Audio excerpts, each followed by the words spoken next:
Happy politics and welcome to, well, it's my favorite show and it should be yours too. This is BC Poly Hot Stove. I'm the editor-in-chief of this fine site. Maclean K is my name, and I am joined in a socially distant manner by... Jordan Bateman, Vice President Communications, the Independent Contractors and Businesses Association. And Maclean, I've noticed something from the 18.4 million Keith Baldry hits I've watched over the last year, and it's that he always has a BC book in the background, and I'm told by authors that translates into literally ones of sales for those books. So I just thought I would leave out this book by Hamish Marshall and Jordan Bateman, available at Amazon.ca, called Everyone But the People. A great story of how a small ragtag batch of resistance fighters managed to take down mighty TransLink and 150 organizations that wanted to tax you more. Available Amazon.ca. So look at me, I'm like my own little Keith Baldry. I anxiously await my promotional copy. You don't have a copy? And since we're starting out by subtweeting people, I want to say a special hello to our favorite fellow Orca podcast host, _George Affleck, who loves to gently tease me about Mickey Mouse ears. You'll notice I'm lacking because today I'm using a microphone.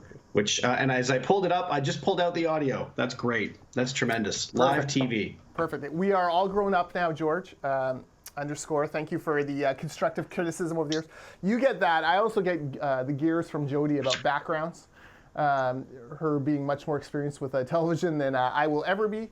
And I can tell you that ICBA is moving offices on August 1st to our permanent home in Surrey. And one of the things I'm spending the most obsessive time on is what will my backdrop look like? I'm going through Room Raider on Twitter, looking at all the Pinterest pages. What should my background look like? And, Maclean now can't hear me, I don't think. This is kind of funny. So Maclean can't talk, he's muted. Maclean, can you hear me? There, that's better. Is that better now? I actually lost audio there for a second. Yes, that was great. Okay, this is good TV. This is the kind of thing that keeps you coming back to the podcast. All right, I'm back, and I guess next week it's back to the Mickey Mouse ears. No, it's fine. It's fine. You sound unplugged. It was all right. It's okay. Well, I couldn't hear you. Anyway, this is all good. We should dive right into the stuff. In fact, actually, you know what? Since we're doing all this unscheduled stuff, we got to talk about what just happened live on the air with TSN 10. Is it 1040 in Vancouver? Yeah. I wasn't listening. I only saw this on Twitter, like literally minutes before we started recording. Chris Perry tweeting saying that they stopped live in the middle of the air just with an announcement that they're no longer a sports radio station, and then started playing Green Day's "I Hope You Had the Time of Your Life," and they're announcing a format change. It's happening right away. And I guess they weren't the only TSN radio station. There's one other in Hamilton, and I guess Winnipeg also had similar things happen today. Well, first of all, brutal business. That is outrageous to see. TSN 1040 was basically quadrupling the ratings of its Sportsnet competitor here in this market. ICBA, by the way, big advertiser on it because the demographic was so great, especially young men who don't listen to a lot of radio, but listen to TSN 1040. I feel terrible for the on-air and off-air talent, some of the, some amazing people over there. And, like Bell Media, they come off the high of Bell Let's Talk Day, and then just like move right into this kind of draconian cuts. And it's not even like people were warned. It seems like it was just a shocker. I was listening on the way in 20 minutes before, and they were promoting guests that were coming up at 9:30 and at 10 o'clock, the show that was starting at 10, and ribbing the guys at the 2 o'clock show. It's shocking and disgusting, and I come on, like just treat people better. Like it doesn't make any sense.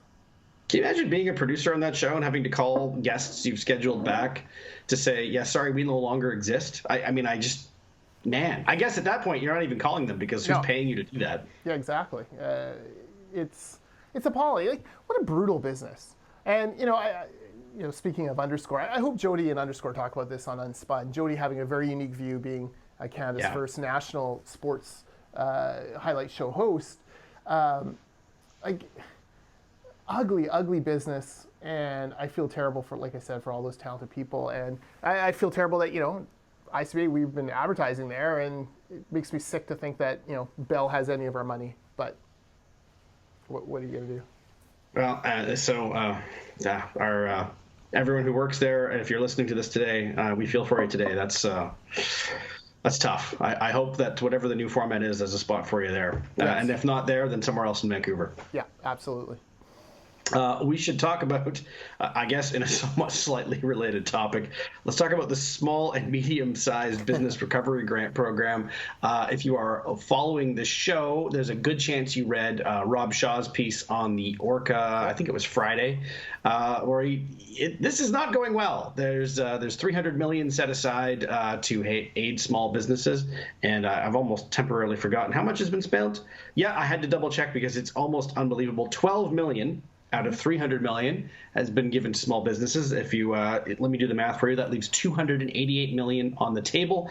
That would be bad enough, but this program has a deadline of March 31st. It's either that deadline is going to be extended, or a lot of that money that was set aside for small businesses is just going to disappear back into general revenue. Man, as Rob put it, only a government could fail at giving away free money. But this is bad even by those standards, isn't it? Yeah, it is bad even by those standards. It's all about the red tape and the very narrow turnstile they installed to access the program. Cuts out virtually every business that's not 2 years or older, because you have to compare it to past income over a number of years. I'd like to propose a conspiracy theory about this whole thing, if I may. Ooh. Okay, so I'm not saying the $500 a head rollout was perfect, but certainly a higher percentage of people have gotten the $500 that were eligible than have gotten this business loan.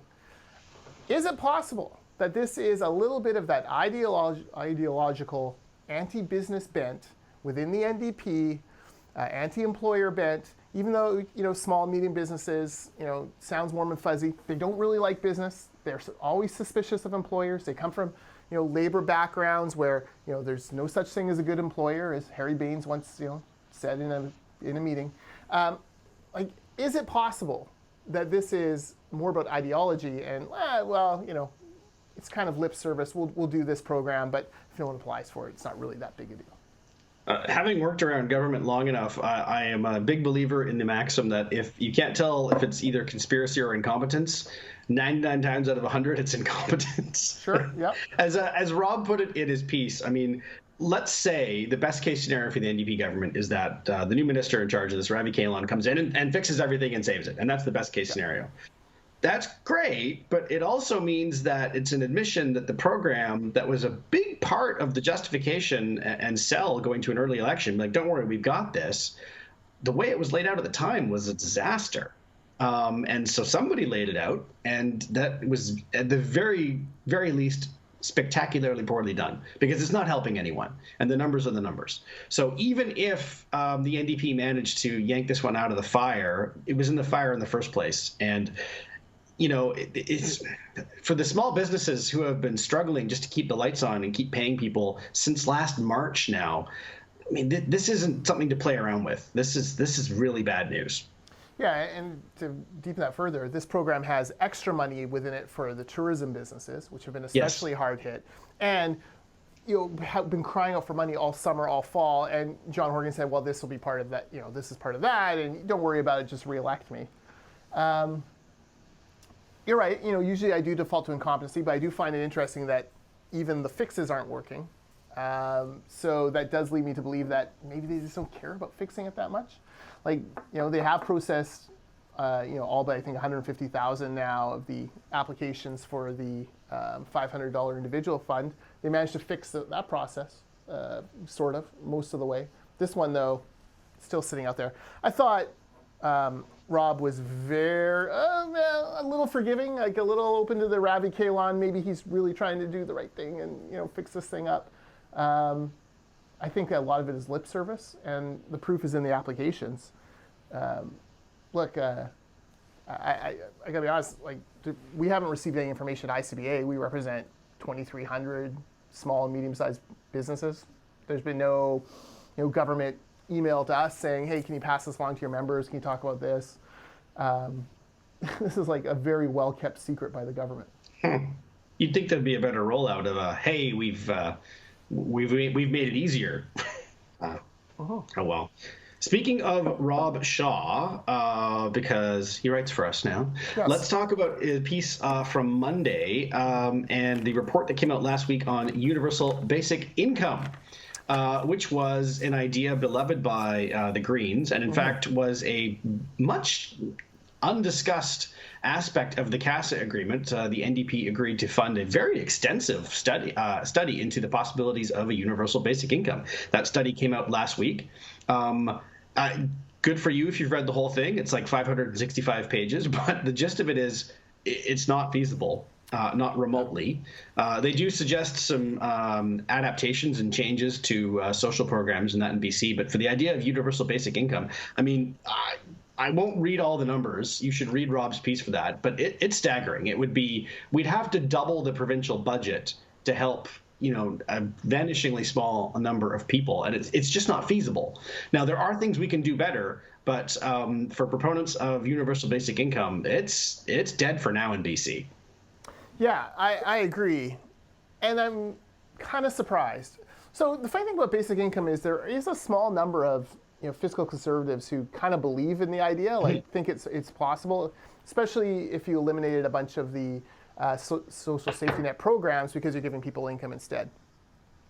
This report, I had sort of suspected, the NDP being a so-called progressive government, I presume this report was going to come out and say, yeah, let's do a test pilot in some random town and see what happens, and there's value to the idea. But it was a pretty up and down debunking of the whole thing. And the numbers, you're right, are shocking. $51 billion, and it would have pulled out 44,000. For every $1 billion you spend, you could pull 44,000 people out of poverty.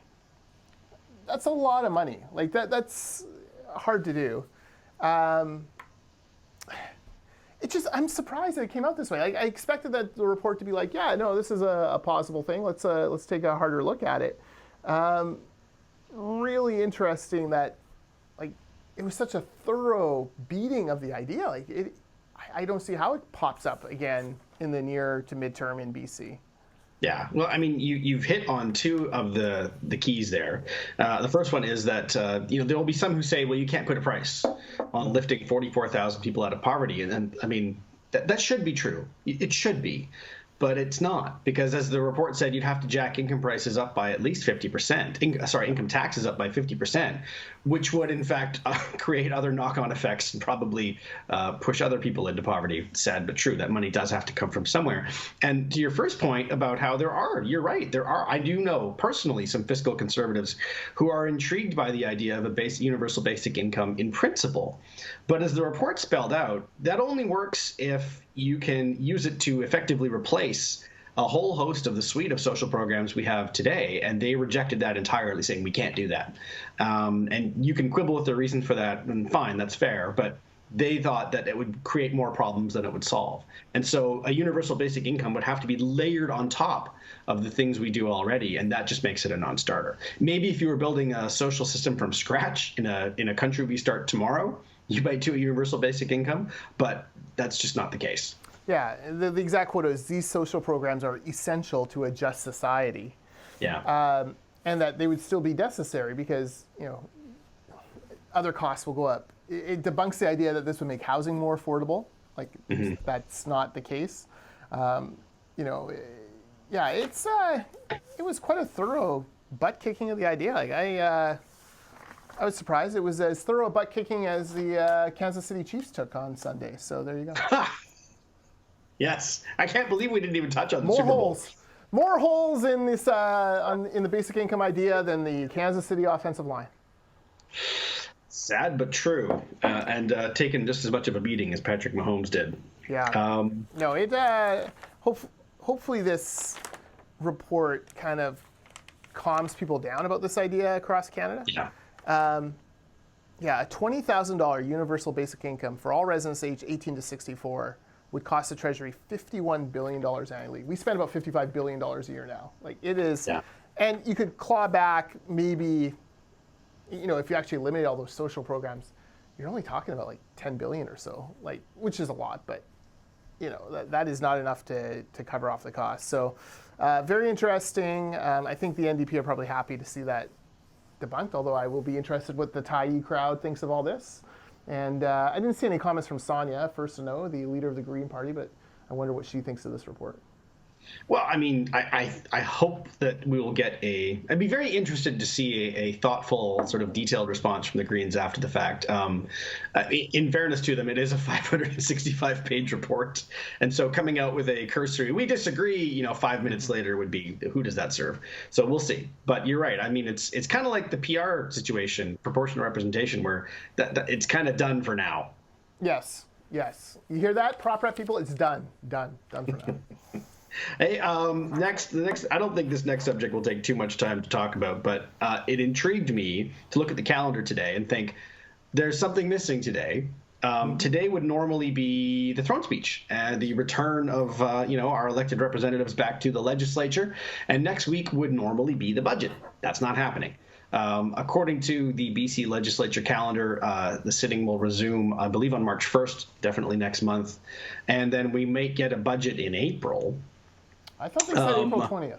April 20th, I believe, is the date for the budget. April 20th, that's right. Yeah, that's if it's on schedule. So that's quite a delay. Now, we've talked about delaying the budget before. I think it's too long of a delay, but that decision's long been made. What I don't understand is why delay sitting the legislature for, almost a month. Why not face questions? Why? Well, that's probably the answer right there.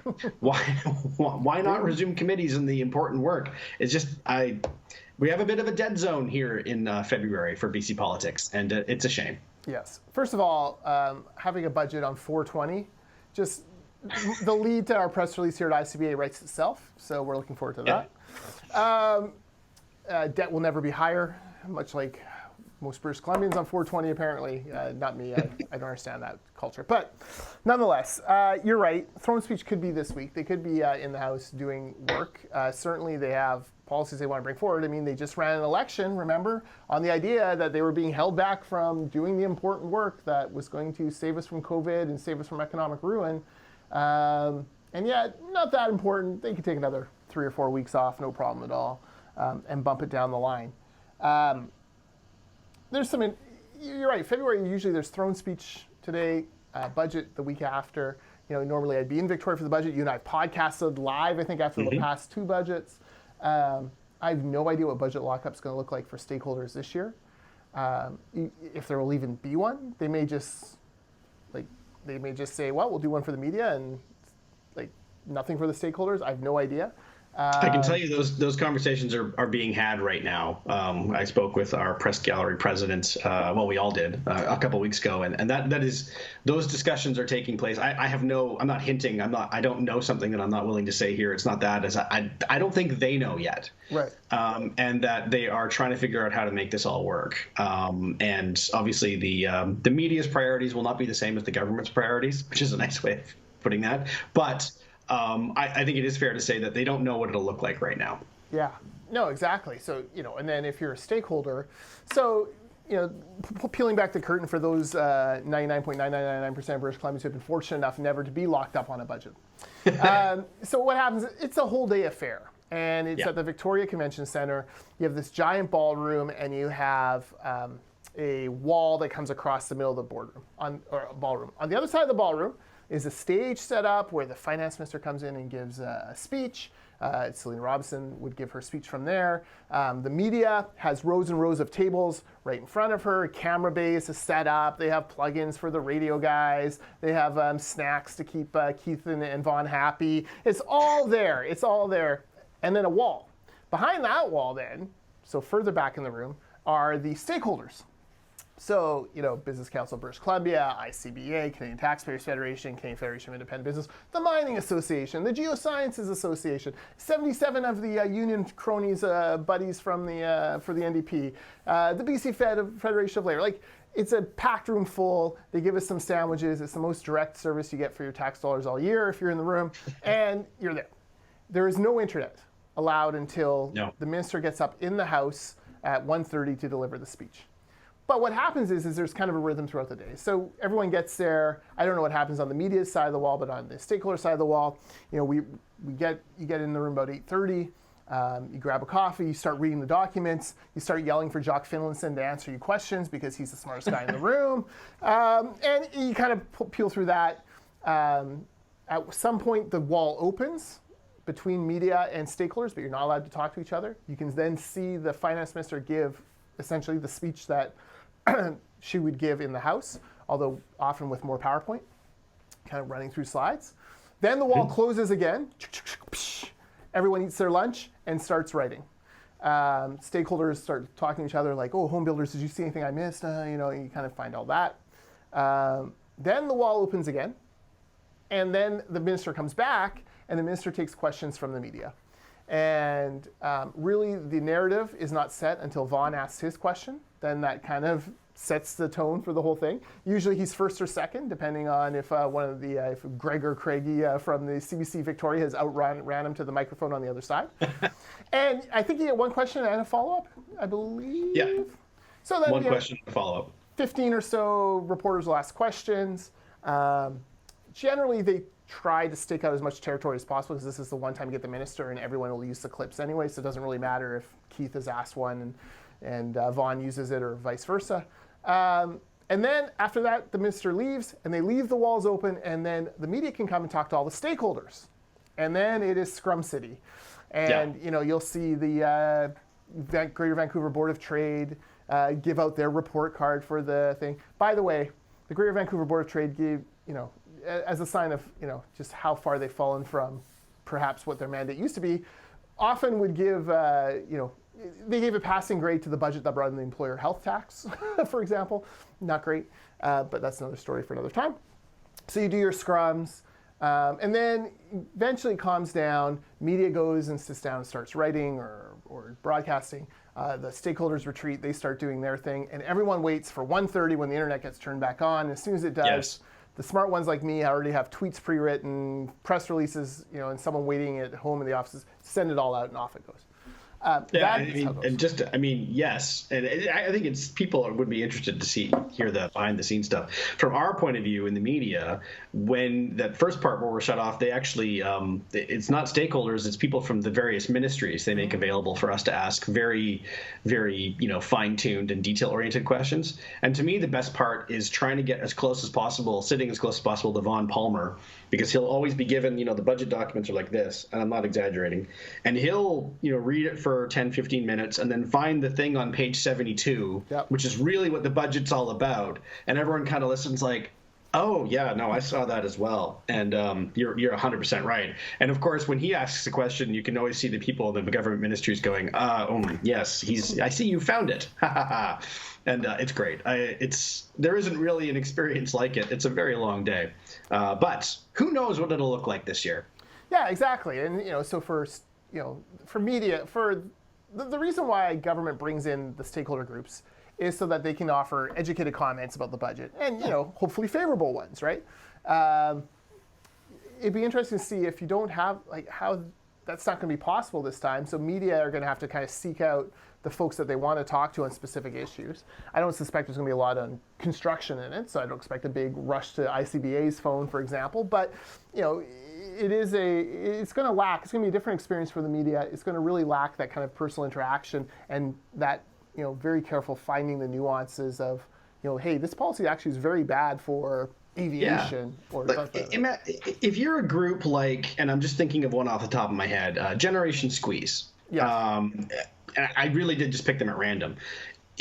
One of the benefits of them being in the lockup is that they can read the budget, examine it through the lens of the issues they're focused on, as they should, and then they'll either make themselves available or type out a list of their thoughts, objections, praise, whatever it is, and go to each reporter and just say, look, here's what we think. And that's great because they'll look at it in a different way than I will and a different way than you will. And it's no different than the BC Business Council and the ICBA. That's the point of the lockup, is to be exposed to the Generation Squeezes and ICBAs and everyone else in the world who say, we're focused on these issues and this is how we think the budget affects them. That's great. That is important, and that's why that exists. So if you are one of these advocacy groups, I don't know how you're going to have that opportunity this year, and I don't know how you solve that. I know that they're working on it, but I don't know that that's a priority. No, exactly. So it'll be press release city. It always is for media, but they're really enough to parse what is important to them. My favorite budget lockup was when I was with the Taxpayers Federation. There was 2 in a row where MSP was a big deal. And the first one, Christy Clark had come out and said, there's something big coming on MSP. Wow, so, I'd been the MSP fighting guy, so I was like, this is going to be great, get there. Turns out it was this weird, like, kids eat free on MSP. You actually did the math. It didn't save anyone any money. It was such a stupid policy, and it fell flat. And God bless the media, they took her to task for it. Or I believe it was Mike DeYoung, who was the finance minister. Second year, again, signals that they're going to do something on MSP. So this time I was ready. I had brought color photocopies of my MSP bill and blotted out my personal information or whatever. And they announced we are cutting it in half today, and then we're going to revisit in 1 to 3 years and cut the rest. Perfect, right? They asked the question, the Taxpayers Federation must be, and Mike DeYoung, well, I don't exist to make the Taxpayers Federation happy, but this is good policy, blah, blah. Okay. Go to the scrum. I had my little MSP bills. Maclean, I must have ripped that in half like 20 times for media, because B-roll is hard to come by at these things, right? So, it's a clever little thing. So the guys with props usually do well. Ian Black, who had the report card for the Board of Trade, I'm sure Bridget would have it this year. Bridget Anderson, the chair of that. So it's a weird experience. It's something that if it's your first time in a budget lockup, it's totally overwhelming and foreign. If once they start doing it again, if it is your first time and you're friendly to ICBA, come and see me. I'll rock you through it. We'll sit near each other and work all that out. It's a weird thing. It's the weirdest thing. It's the weirdest part of the job. That's a lot of analysis on something that's not going to happen this year. Much like, hopefully we're. People like the behind the scenes. Speaking of something that's definitely going to happen this year, and this has become sort of a de facto weekly segment on BC Poly Hot Stove. It's Maclean asks Jordan, what's new in the BC Liberal leadership not yet declared race?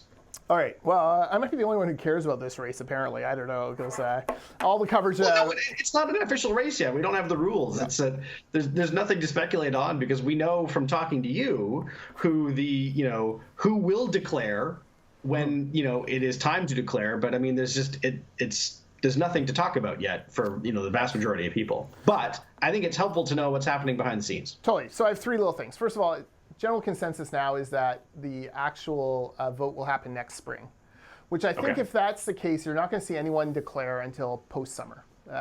They'll declare in the fall. They'll still be doing groundwork. They'll still be out there getting message to BC Liberal members, but that seems to be what's going to happen. So next spring, I think they desperately want to do something in person, but they have to obviously wait post-COVID. Second, Aaron Gunn had a hilarious Instagram slide on his feeds. And essentially, it's like Facebook followers in BC. And it's like Aaron Gunn has 67,000, and John Horgan has 40,000, and Andrew Wilkinson has 15,000 or whatever. And, kind of showing that, like, he's got social media clout. Again, he's kicking the tires pretty hard here. If I were a betting man, I think he might probably get into the race. And it will be purely a social media play, and the question will be: Can you transfer social media following into $10 memberships? And the truth is, none of us know. Hi, folks.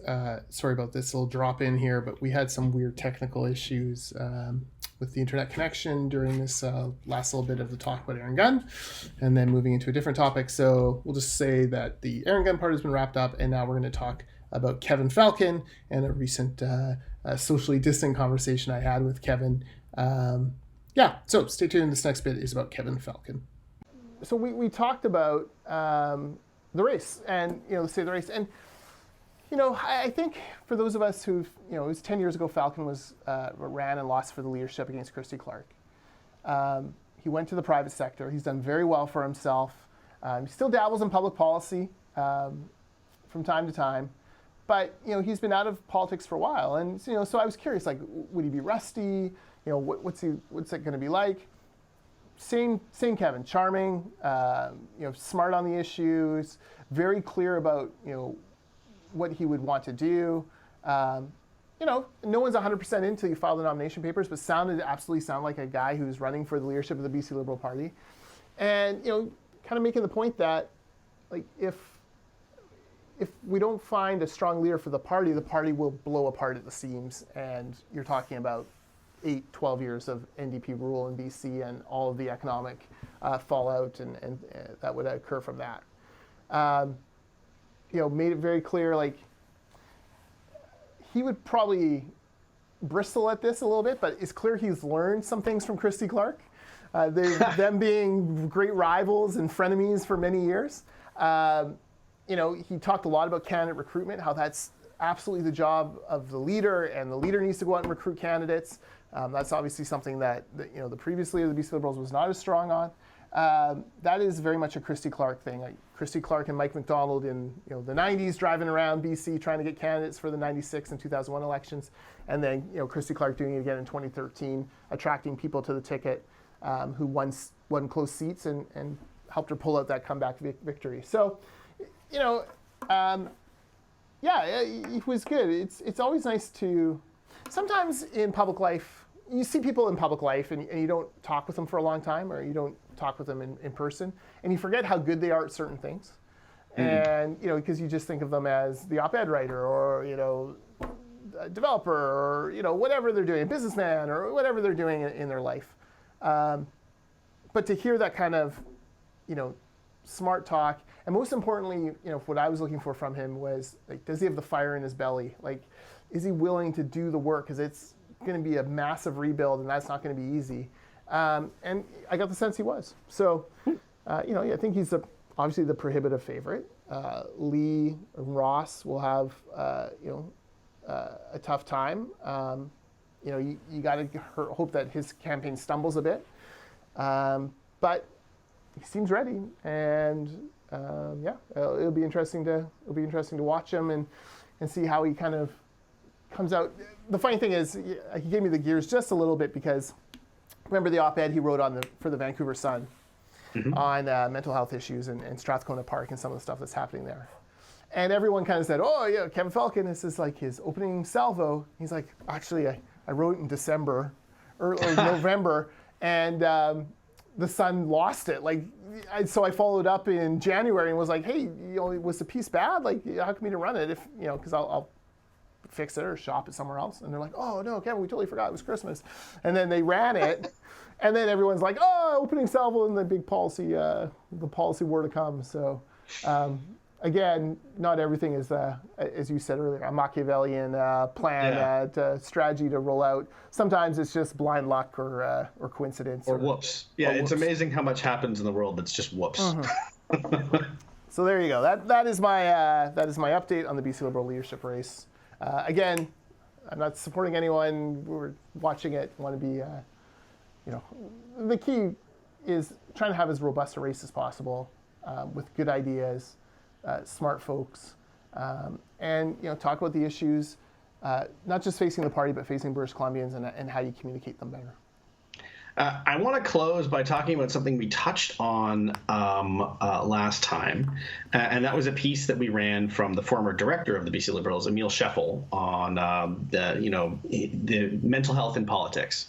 The challenges he's faced. He was very open and upfront about them. And if you've already read the piece, I don't want to rehash it for you. It's great. You should read it. It's fantastic. What I do want to talk about is not only what Emil talked about in that the broader mental health difficulties that are in politics by nature, long hours, adversarial, constant social media hell. But what struck me is the response and how broadly nonpartisan it was.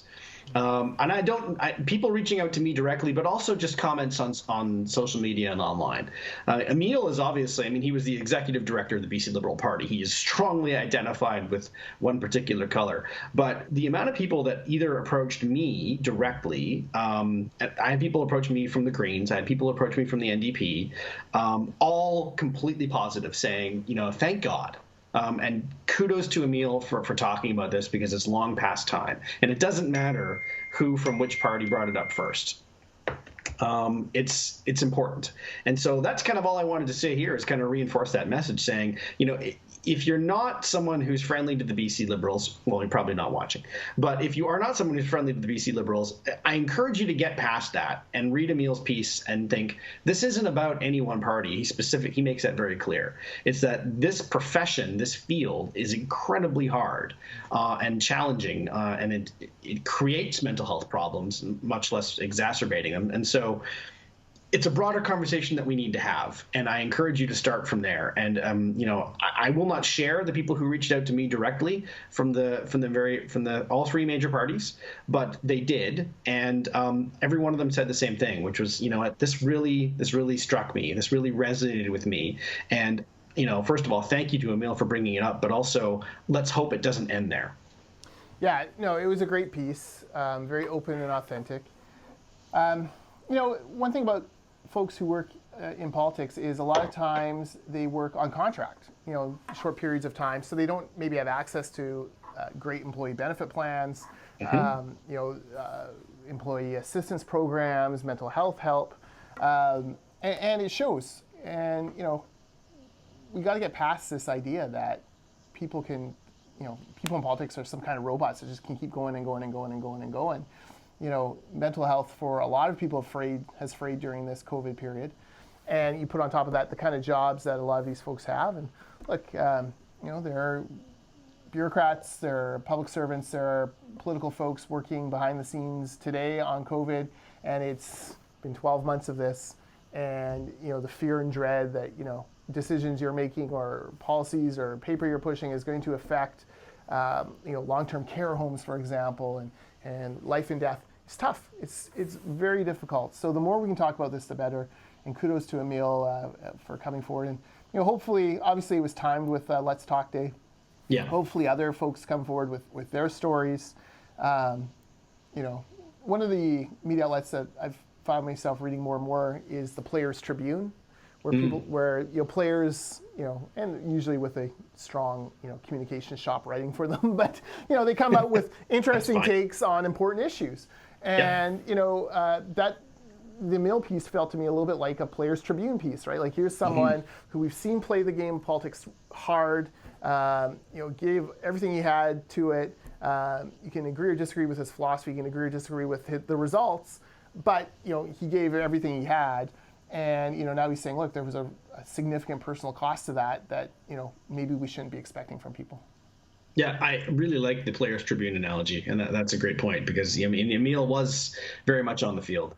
And if you're watching this, well, first of all, you're probably at least somewhat interested in politics, but I submit to you that politics is probably the most difficult job that I can think of. I'm setting aside things like paramedics and air traffic control. But simply by showing up and declaring yourself for one of the sides, you have a legion of people who are predisposed to not like you just for showing up. There is no job security whatsoever. The pay sucks. The hours are prohibitive. Yeah. And that leaves aside the cesspool that is, political social media. It's not surprising that there are people who struggle with their mental health if they spent a significant amount of time in politics. It's rough. People don't play nice. And so simply by talking about it is not the solution, but talking about it has to start there. Yeah, no, you're exactly right. And so don't be afraid to talk about it. Look, listen, COVID's been rough. I'm worn out. I'm talking to someone next month, early March. It's hard to get appointments right now for counselors and whatnot because it's been so busy. But it's worth doing. Take care of yourself, and remember that there are people out there, family and friends who love you, and want to make sure that you're feeling healthy. If you broke your arm, you'd go see a doctor. If you had turf toe, you'd get surgery. Don't be afraid to go and talk to some folks and get some help. There's no shame in it. In fact, it's a very brave thing to do and important for your future and the people who love you. I don't think we could possibly improve on that. So on that note, he's Jordan Bateman. I'm Maclean K. And hey, keep the happy in happy politics.